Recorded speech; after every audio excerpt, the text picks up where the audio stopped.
Folks, all of you know that Legacy Precious Metals is a great sponsor of the Doug Collins podcast, and I can't tell you right now a more important time to know Legacy Precious Metals.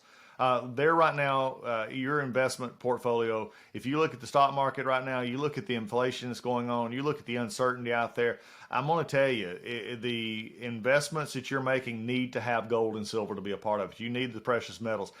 Navigators are people who have been there, they know what to look out for, and they know how to come back and navigate you through the streams of your financial situation, whether it's for your retirement or whether it's just in your long-term investment strategies. Legacy Precious Metals folks are people who listen. They listen to you, they listen to your needs, and they help you navigate this uncertain financial times. When you're seeing the fluctuations back and forth, people will actually need to find a place where they have a portfolio that is balanced. Having gold and silver in that portfolio is something that you can have as part of yours. Just go find them at legacypminvestments.com. Do you want to listen to a podcast?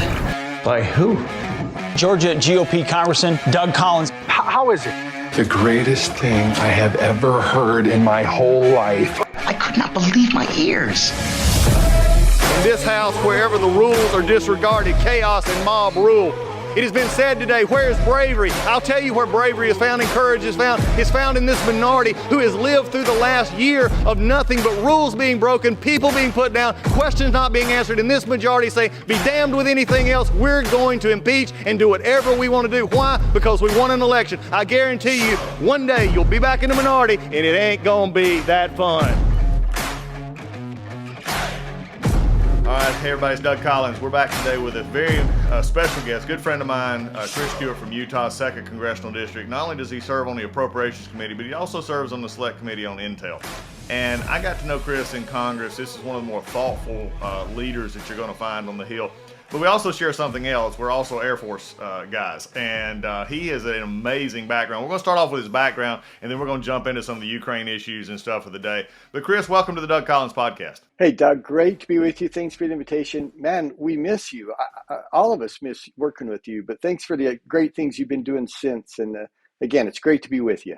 Well, I miss you guys too. Y'all are there's some things I miss about DC, and frankly, Chris, there's some things I don't. You and others are the ones I miss. Okay, but we're getting stuff done, and I think this is important. One of the things that I do, that Chris we talked about as well, is I wanted to share because a lot of us see us in our public roles, and for you, I don't want to skip over the fact you got a pretty great background story. And, not only being, an Air Force pilot, B-1, I believe, setting records there, you're also an author. Give us a little bit of who Chris is. All right. Well, thanks. I mean, we all love talking about ourselves, right? I'll try to be brief. So Chris is a farm boy from Utah.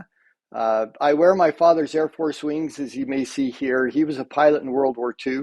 I come from a family of 10 kids. Is that not crazy? I mean, that's just a remarkable thing. And my dad, as I said, was an Air Force pilot. He had 6 sons, and 5 of us served in the military. So like you said, Doug, and like you did as well, I served in the Air Force, flew combat rescue helicopters, and then the B-1, have 3 world speed records. This is kind of cool, including the fastest nonstop flight around the world. So I got to do some just really fun things when I was in the military. And my wife and I still consider it some of the happiest times of our lives.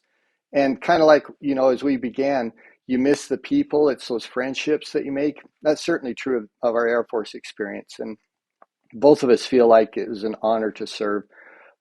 Started writing books when I was in the Air Force. I've written, I don't know, 19 or 20 books. In fact, Doug, I'll put in a little plug here. My last book just came out 2 weeks ago. It's called The Final Fight for Freedom. It took me about 3.5 years to write because I'm trying to write about the world, and the world is just changing so fast. And I think your listeners appreciate that. I mean, things that we thought we'd never see, now we wonder, hey, maybe we'll see that by the weekend, because again, the world just seems to be going crazy at a rapid pace. Anyway, multiple New York Times bestseller. Last book's doing really well. And then, like you, we found ourselves in Congress, and we came to Congress at the same time. We sure did. And that work on the Intel Committee is just the most fascinating work in the entire world. It really is the thing that kind of drives me. Doug, I think you'll appreciate this. When you get to Congress, it's kind of like being a freshman in high school, right? It's like, well, where do I fit in? Am I one of the cool kids? Am I one of the jocks? Am I one of the nerds? And we kind of look around and go, how can I help?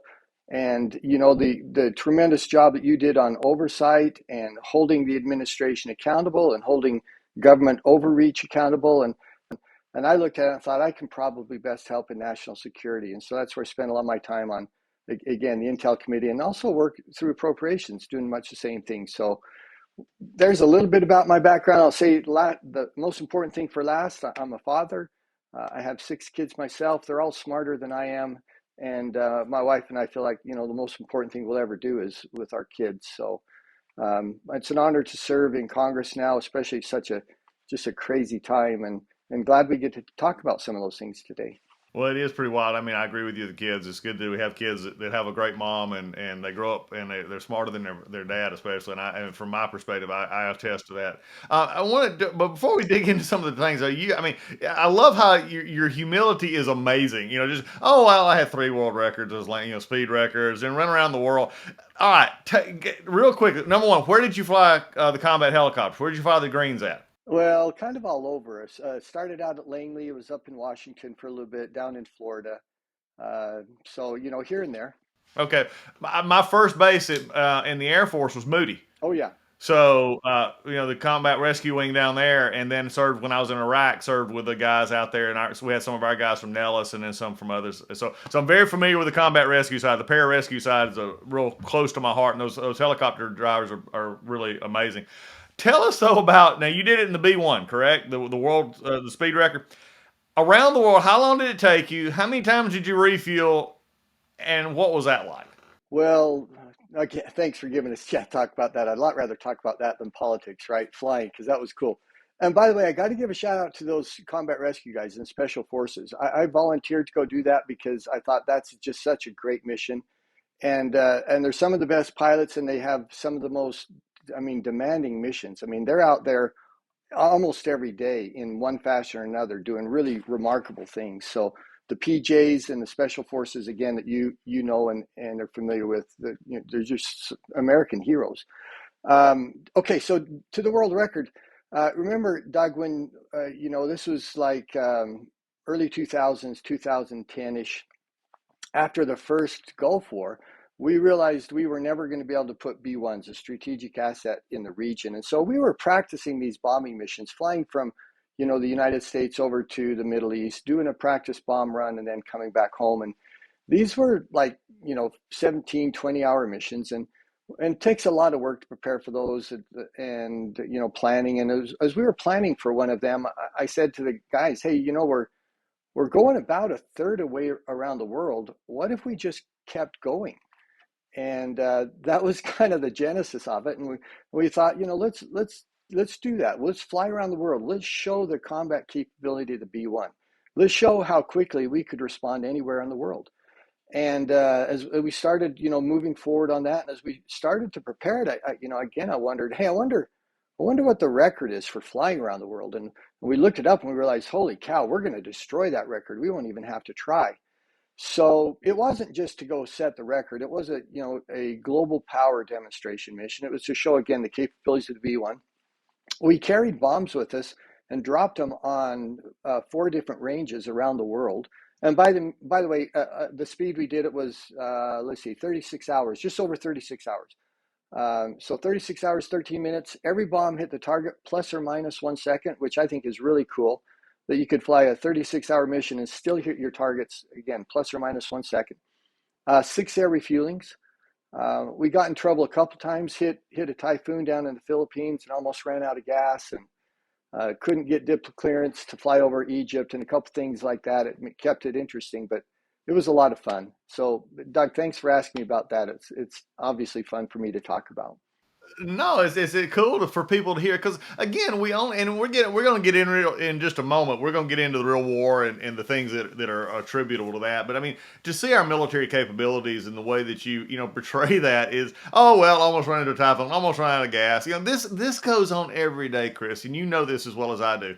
I'm excuse me, I'm about a week out from 20. I hit 20 on March 1st. And, I probably will keep going a little bit longer. Look at this, but there are folks who get up and do this every day. And now when you have, the world situation like it is, it's good to hear stories like this of our capabilities of our warfighters and our airmen and soldiers and Marines and sailors, doing, just fun stuff. I mean, but yet projecting global power at the same time.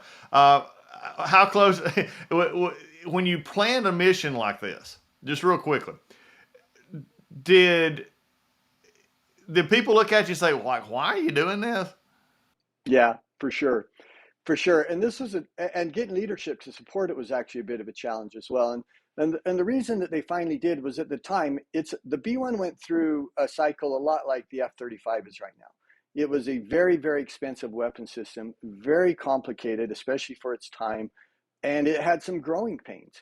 And the press loved to jump on the B-1 and say, look at this debacle here. Look how much money we spent, $500 million per aircraft, and they can't even fly.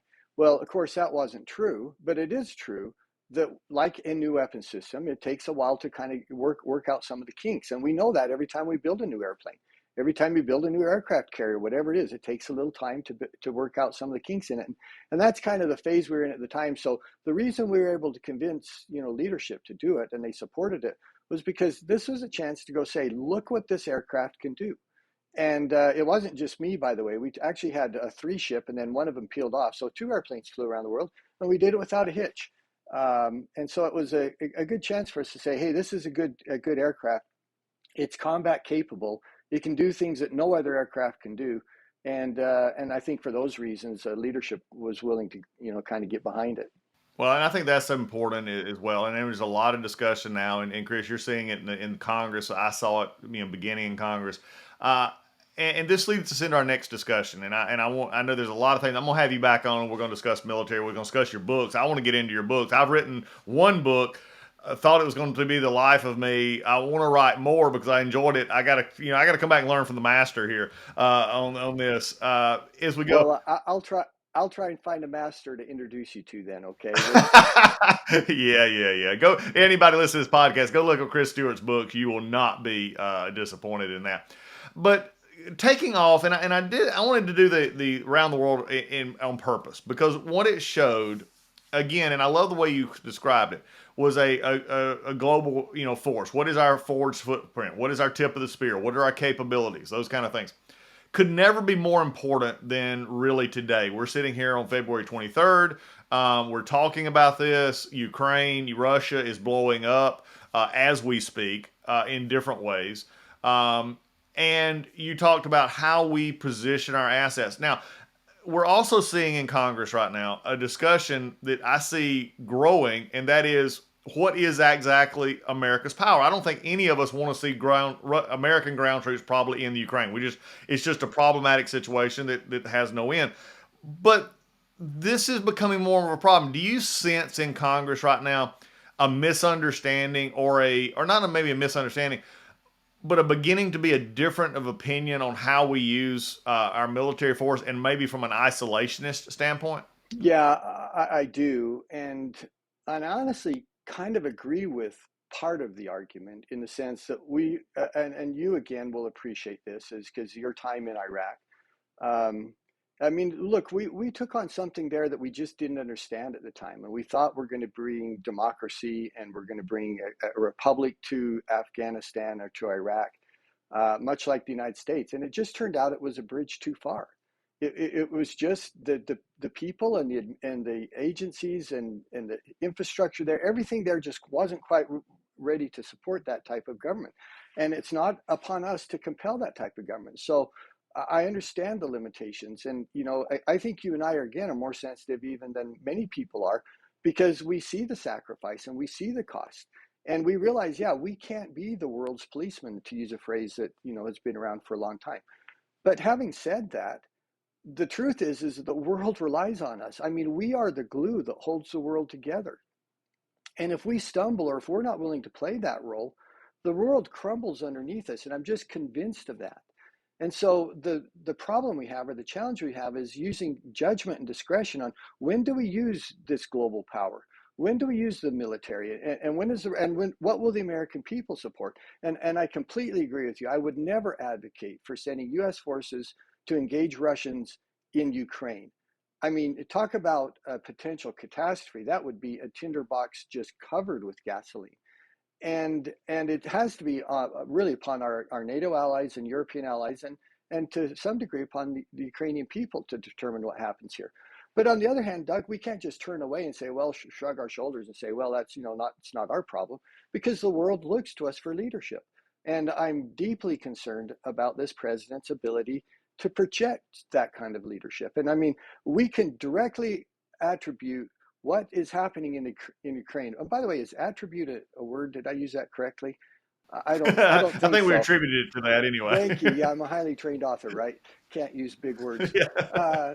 But we can draw a line. I'll say it this way: directly from what we watched in Afghanistan to the Ukraine today. There's just no question about it. The intelligence on this is very clear, and common sense is very clear. A seventh grader could look at this and say, yeah, Vladimir Putin probably chose to do this after watching what happened in Afghanistan and determining, hey, this is the time, and this is the American president that I want to challenge. Yep. I'm glad you said Afghanistan. There was two questions coming out that is going to lead to our further discussion here. Number one, I am firmly convinced that all of the missteps of the Biden administration on economics, the domestic, the just hyper focus on social agenda and everything else is not why his poll numbers are as bad as they are. I believe it is because of Afghanistan. Because there's one thing that unites Democrats, Republicans, Independents, anybody who don't care, is they do not want to see America look bad on the world stage. And we didn't just look bad, we looked awful on the world stage. That set the stage. So moving from Afghanistan, you also brought up another issue that I think provided the framework for Putin. But from your seat on the Intel Committee, and when I was in Congress as well in leadership, we looked at this, and I've been to Europe and Eastern Europe several times. Does it disturb you that it seems to be more ginned up in America about the Ukraine than it does in Germany, Slovakia, Romania, Hungary, France to an extent, Germany? They just don't seem to be ginning up for this as some of what they're expecting us to do. That presents a problem for me. Yeah, no, absolutely no doubt about it. I mean, in your time in Congress, when you were in Europe and Eastern Europe, I'm sure you went to Germany. And I'm sure you had conversations with them about, hey, why are you guys, you pay less a percentage of your defense than any other NATO country, and you're the richest country in NATO, the richest country in Europe. I mean, that's just one example of the challenge we have in engaging our European allies. But it comes back to what we said earlier, and that is they wait for U.S. leadership. What they want to know is, well, is the U.S. going to engage? Because if the U.S. doesn't, then we're not. If, on the other hand, the U.S. will, then we'll probably join them. But this is their backyard. And by the way, they're the ones who are going to pay a much higher price than we will. We're going to be affected by the price of energy. There's no doubt about that. We already have. And if I could sidebar for just a second, if you want to hurt Russia, then drive down the cost of energy. And if you want to help Vladimir Putin, then do what this president has done, and that's drive up the price of energy. Because it's an enormous cash cow to them when they have oil at $80 or $100 a barrel versus 40. But so Europeans are going to deal with that problem, but they're also going to deal with the humanitarian crisis. There's going to be hundreds of thousands, maybe more than 1 million Ukrainian refugees who flee into Eastern and Western Europe if this turns into as bad as we fear that it might. So they're the ones who are going to have to, they're going to pay the greater price than we will. And to your point, they absolutely should be more willing to engage than they have been. But again, honestly, Doug, we're not terribly surprised. It's the way it's been since the very beginning of the Cold War. Exactly, and it was amazing. I want to get to it in a little bit. The revisionist history that Vladimir Putin laid on the other night, in a sense of the Ukraine. But let's dive deep, because I like on this podcast for us to talk, more in depth, than what you just sort of see on the TV. Ukraine is a unique. I know from my time when I went to Slovakia, Czechoslovakia, and others in those times, they were very concerned about Ukraine because they understood the uniqueness of the Ukraine. Historically, Ukraine is sort of the heart, and I know this sounds strange for maybe young people today. Ukraine is sort of the heart of the old Soviet Empire. It sort of came out of there, and that's why the Crimea and others, that Russian influence, especially in the East, and they're not part of NATO, they're not part of the EU. What, again, from what you're seeing on the ground, why take off of that and explain why Ukraine, especially to Russia, to Putin in particular, but to that area, Ukraine is sort of an isolated area and makes it so difficult to deal with. Yeah, to use a phrase that's very common, well, Doug, it's complicated, right? Uh, and it really is complicated. I mean, take historically, there are historic ties between the Ukraine and Russia. Some, I mean, going back more than 1,000 years. But on the other hand, the Ukrainian people are aware that the Stalinists killed tens of millions of Ukrainians for little other reason than that they were Ukrainians.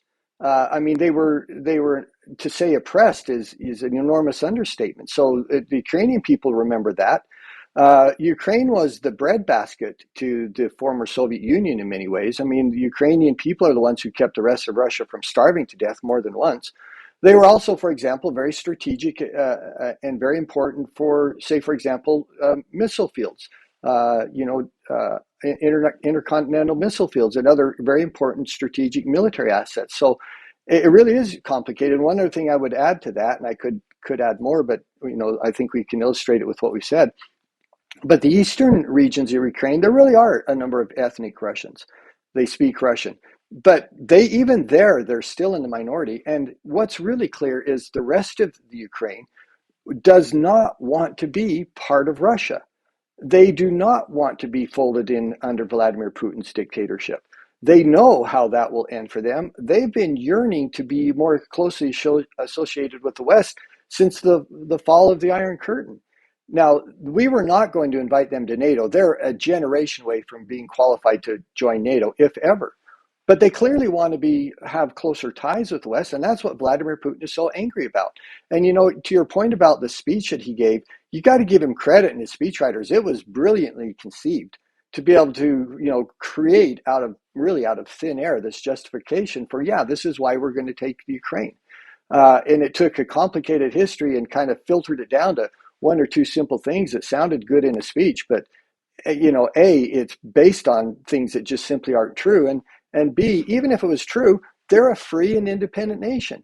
They're not part of the Soviet Union. They don't want to be part of Russia's living under, again, Russian leadership, and Vladimir Putin has no right to go in and say, well, these breakaway republics, they're now mine, and to use that as a stepping stone to go further into Ukraine, which is clearly his intention still. Well, and I think that's what makes this so difficult. And I agree with you. The Russians have never been at a loss for propaganda. They understand it. RT, Russia Today. I mean, you see it all over Eastern Europe. You see it even in the Americas. It's part of our cable. In some areas we have here.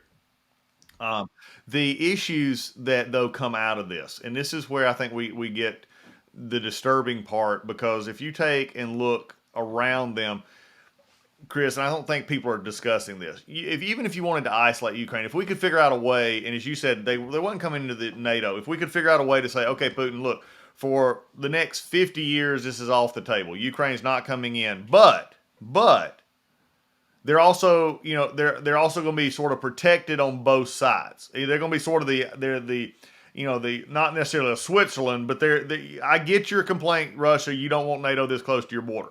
You got to understand our concern and their people's concern. They want more freedom. There needs to be a balance there that, frankly, Russia don't want to give to them. But once you step out of the Ukraine going west, you start running into Slovakia, you start running into Moldova, you start running into Poland, you start running in where you will have an issue with NATO at that point. Does that disturb you in the bigger picture? Because, or do you think this would be enough? I don't buy that Putin wants to put together the old Soviet Union. I don't buy it completely. I think he wants to have the perception, but he ain't going to do what it takes to get there. But do you think it could lead, with especially the weakness right now of this administration, to a challenge that NATO would have to respond to? It's hard to predict the future, right? Turns out that's a challenge. I agree with what you said, though, and I've honestly kind of changed my mind on this a little bit. Regarding what does Vladimir Putin really want? Does he really want to create the former Soviet Union? I think he certainly does, but I think he also certainly understands he's not going to be able to. Like, he's never going to be able to bring Poland under his umbrella without a almost probably a global war in order to do that, and certainly a war similar to World War II in Europe, because NATO will defend Poland, and I think he knows that. But on the other hand, we need to kind of couch that with the reality of his view of the world, and he has said again and again, the greatest catastrophe of the previous century was the collapse of the Soviet Union. I mean, he doesn't think it was World War II with maybe 80 to 85 million people who died because of that. He doesn't think it was the Holocaust. He doesn't think it was any of those things. He thinks it's the fall of the Soviet Union. And I believe he sincerely believes that. And he will certainly try to rebuild that as much as he can. But again, I think his ability to say, okay, well, we're going to go right into Poland, or we're going to take the Baltics. He probably knows he can't do that right now. Although, if you go to the Baltics, those people are scared to death and have been for a long time. And I understand why. And Poland has a very unique view. I mean, if you talk to Polish leadership or Polish people, they'll point out, hey, World War II for us started in the late 1930s, and it didn't end until the 1990s because we were occupied by Russia during that entire time. And their view is the war lasted for 50 years. So, I do think that you described it well when you talked about Vladimir Putin's interest in Ukraine. His risk appetite in Ukraine is extraordinary. And part of it is he feels like he can't allow this part of his neighborhood to lean and to be enfolded in the West. On the other hand, it's pretty clear, too, that he would love to rebuild the former Warsaw Pact. And if you're successful in Ukraine, at some point, he'd probably look at others, probably the Baltics, and say, well, maybe we'll go there as well. Well, it's going to be interesting to see here because I like the way you said, that sort of that, I'll call it a pain tolerance. What will he be? It's interesting when we talk about that in the United States, we talk about it from, generally speaking with politicians, we talk about the average man in the street. That's what our media says. When Putin or the elite in Russia talk about it, they simply look at it as a temporary kind of thing. They look at it in a much longer perspective. They look at pain tolerance being something that is sort of their birthright. They've been in pain, many years, so this is not new for them. So they're willing to endure it. The energy sanctions that we're seeing going on with Germany right now with the Nord Stream 2, it took Germany to say no on Nord Stream 2. We still only have Biden willing to jump in on that, which I think is amazing. But the other issue is this coming up a lot. Love to hear from your perspective on from the Intel side of this. Why are we not going after? Why is Europe not going after the SWIFT system? That's the economic, the money changing. Why are they not putting some curtail on Russia in that regard, which would affect their average every day almost immediately? Yeah. Well, I think, and I think this is your introduction to this question is the most important thing we could talk about regarding Russia and Ukraine. And that is, we clearly understand what Vladimir Putin wants. Now, how do we stop him? And SWIFT is one of the tools that we have. And they have been reluctant to do that. But as we said in the previous conversation, we're going to have to drag some of our allies along. I mean, Germany clearly does not want to shut down the Nord Stream 2 pipeline. They've made themselves dependent on Russian oil and gas, which was a real mistake they made over the last 5 years or so. The rest of Europe is greatly dependent upon them as well. So that leaves us with a few tools. One of them is SWIFT. So there's about 2,500 institutions that participate in SWIFT, and if we were to cut them off, it really would cut off Russia's ability to have any international exchanges of money. But they've already created or have agreements with 400 of those organizations that they won't participate if they sanction Russia on SWIFT. So in anticipation of this, over the last several years, they've already tried to do a workaround. China has said that they will help them as well. Now, China's not going to come in and rescue them.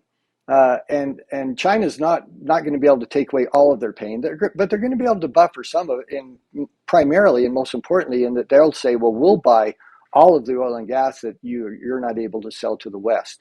China has a great appetite for that and very little resources of their own. But the key to this, Doug, is this, and I've been shouting this from the housetops for several months now, as we looked at the intel and realized, hey, he's probably going to do this, and he demonstrated yesterday that he was. But there's one thing that Vladimir Putin is truly afraid of, and I think it's the only thing that he's afraid of in this scenario. He'll lose Russian soldiers in a military operation. They know that they will, and they'll accept that. But if week after week, Russian soldiers are killed because there's a well-armed and a well-equipped insurgencies. If there are freedom fighters who will fight for weeks and months and kill Russians at every opportunity, then that breaks this for Vladimir Putin. The Russian people won't support it, and we certainly learned a lesson in Afghanistan, and so did Vladimir Putin. Month after month of Russians being killed trying to occupy a nation is something that's very, very hard to justify back home. And if this president were to say, we will arm and equip and do everything we can to support Ukrainian freedom fighters, we will get NATO and our allies to arm and equip and support your Ukrainian freedom fighters, I think that, again, that's the one thing that Vladimir Putin is really, really afraid of. And it could be the one thing that would dissuade him from going any further than he has so far. Well, and I think you're right there. Again, isn't it amazing, Chris, how we talk about this? History plays such a big role here. And to me, this was the one thing that I saw in Congress too many times, is we had too many times our leaders, not only in administrative, again, going back to Obama in 2014, the Crimea issue here. This is really Biden's playing out a third Obama term in this regard with what's happening here. But history plays, and maybe for the younger listeners, or maybe in your college age, or maybe you want to share, if you're a parent, share this podcast.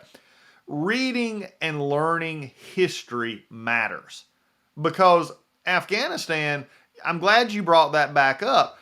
The reason that Russia got out of Afghanistan was not because it was uncomfortable and it was military. It was because we armed the Mujahideen with things that, as in the old Charlie Wilson days, we shot down the helicopters. I mean, when you started shooting down the helicopters, that's what did this.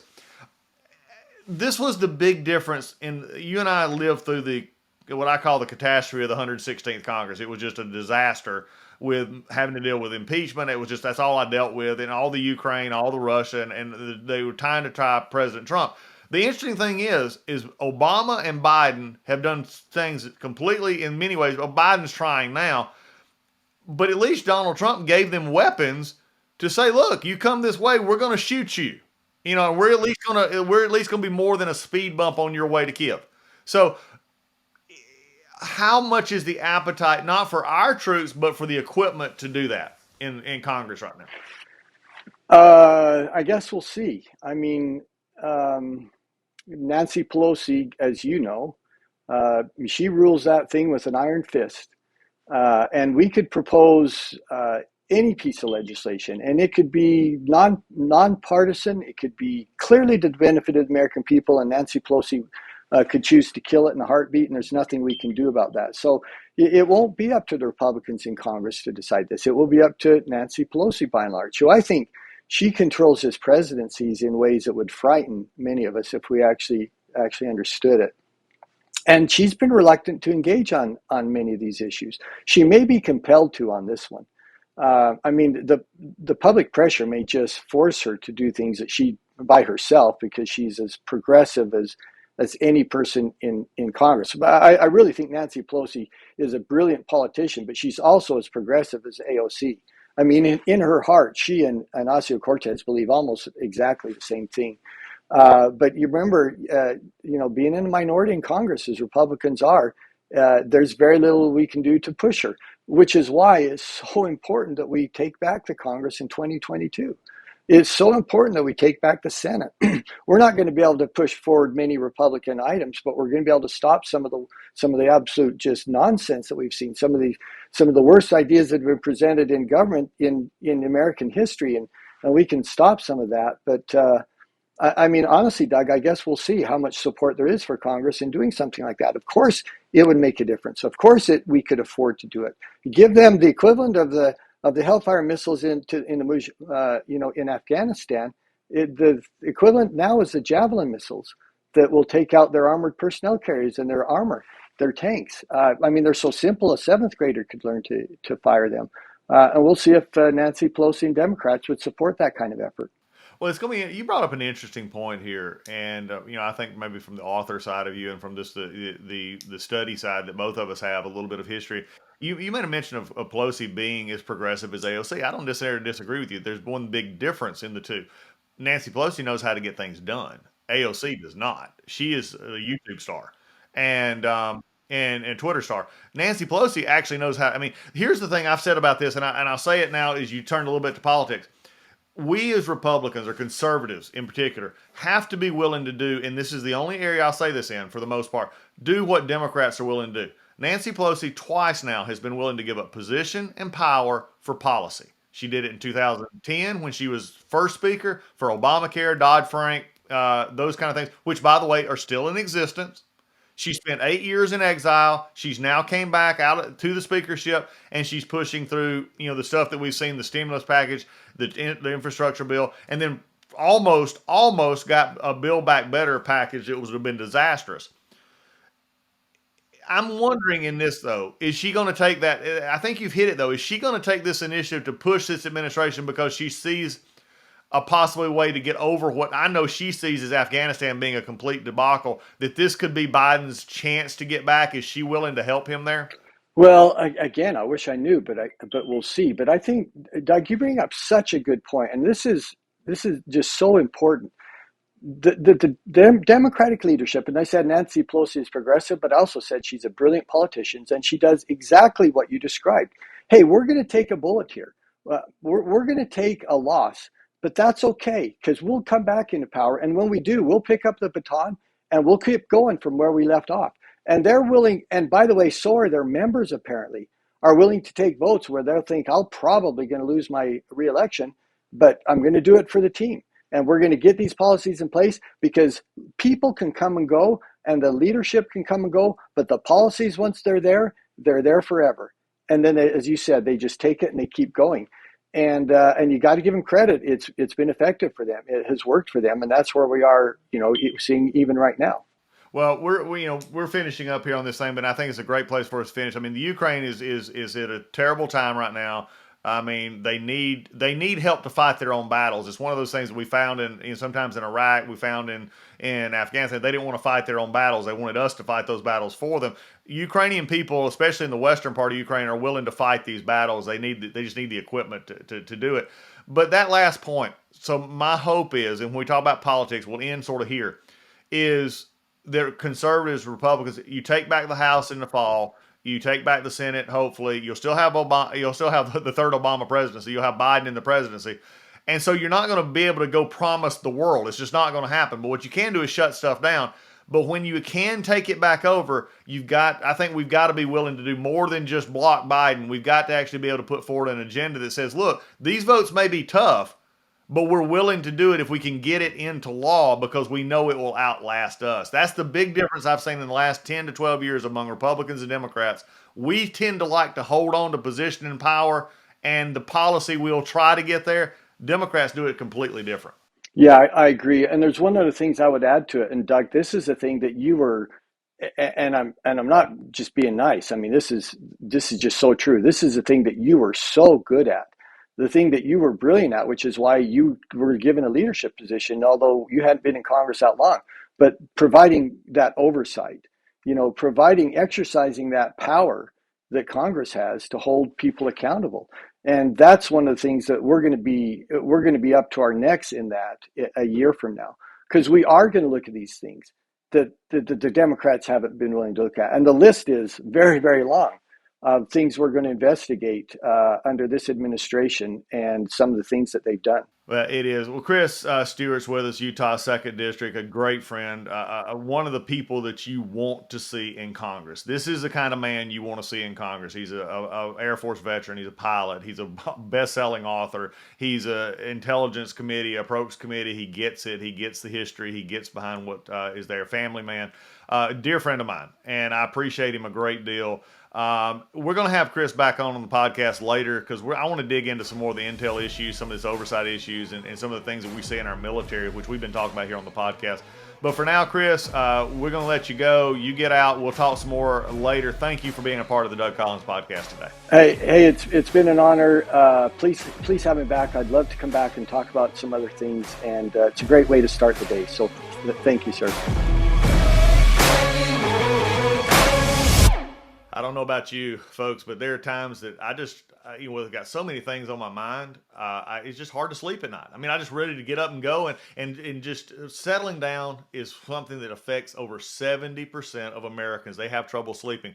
Well, our friends at Healthy Cell have something for you. They have a sleep product that is designed. It's a microgel that gets into your system, it absorbs quickly, and gives you one of the best sleeps that you can have. This is some great tasting stuff. It gets you to sleep. It gets you the rest you need. Most people they'll think about their food. They'll think about their exercise. They may think about, their reading or whatever. But when it comes to sleep, we forget how important a good night's sleep is. Our friends at Healthy Cell know exactly how important that is, and that's why they offer this REM sleep product that you want to go to. HealthyCell.com/Collins. Put in Collins in the promo code, you get 20% off. They're a great sponsor here on the Doug Collins Podcast. Everybody needs to be ready to go each and every day. How do you get that? A good night's sleep. HealthyCell.com, where you go to get your sleep products. Folks, I don't know about you, but I cannot stand a towel that simply moves water around me after my shower. I like a towel that grabs you, takes the water, gets it off of you, and does what a towel's supposed to do: dry you off. I've had so many towels I bought over time. Some are expensive, some were cheap, but again, when they just sort of move the water around, I could just stay in the shower and stayed wet. I need a towel that gets me dry. That's where our friends at MyPillow come in. They have towels, and you're not going to believe the bargain that they have right now. Mike and the folks at MyPillow have offered a 6-piece towel set. That's 2 bath towels, 2 hand towels, and 2 washcloths, regularly $109.99 for $39.99. All you got to do is have code word Collins. You can go to mypillow.com, or you can call them at 1-800-986-3994. If you want towels that actually do what they're supposed to do, dry you off. That's what we do here on the Doug Collins Podcast. We talk about real answers and real solutions for a complicated world. Well, sometimes you may not think that getting water off of you is a complicated process, but undoubtedly it is for some towel companies. It's not for the folks at MyPillow who actually have a towel, the MyTowel, which is a great investment for you. And right now you can get it on sale regularly $109.99 for only $39.99. And that is with code word Collins. Also, anything else that you want to go on there, you can still got the slippers, you still got the MyPillows, you still got everything that is on that wonderful website. You want to go check it out. Use code name Collins and get your discounts. Folks at MyPillow are waiting on you right now.